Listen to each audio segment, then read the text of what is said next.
नवी मुंबईत घरगुती गॅसच्या तुटवड्यामुळे नागरिकांना मोठ्या अडचणींचा सामना करावा लागत आहे. शहरातील विविध गॅस एजन्सींवर सिलेंडर मिळवण्यासाठी ग्राहकांच्या लांबच लांब रांगा लागल्याचे चित्र सध्या पाहायला मिळत आहे.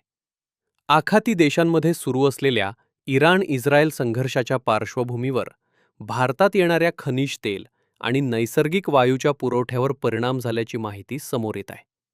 त्यामुळे देशात गॅसचा तुटवडा निर्माण झाला असून त्याचा थेट परिणाम दैनंदिन जनजीवनावर होत आहे. गॅस उपलब्ध नसल्यामुळे अनेक हॉटेल व्यावसायिकांना हॉटेल्स बंद ठेवण्याची वेळ आली आहे.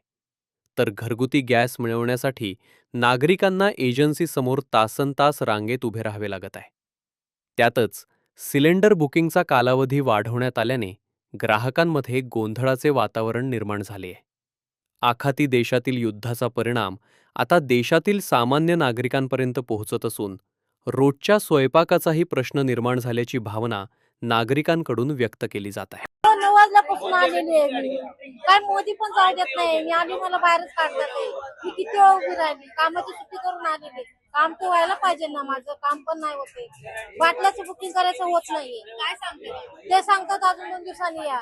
माझ्या घरात 4 दिवस झाले बाटला नाही. मी उपाशी किती राहणार आहे? मला बाटला तर हवेच ना. मग आता म्हणतात जा, आता तुम्ही आता बुकिंग केले, आता कधी जा माहिती नाही आता कधी येणार आहे. कशामुळे होते काय सांगत नाहीत ते लोक, बोलतात पुढे आम्हाला. कधीपासून उभे होते? आता मला 9 वाजल्यापासून आलेली आहे मी. मग होतच नाही बाटला बुकिंग माझा. झाला आता 8 दिवस झालं मी बुकिंग करून. मला यायला पाहिजे ना बाटला. तुमचं नाव? सरिता.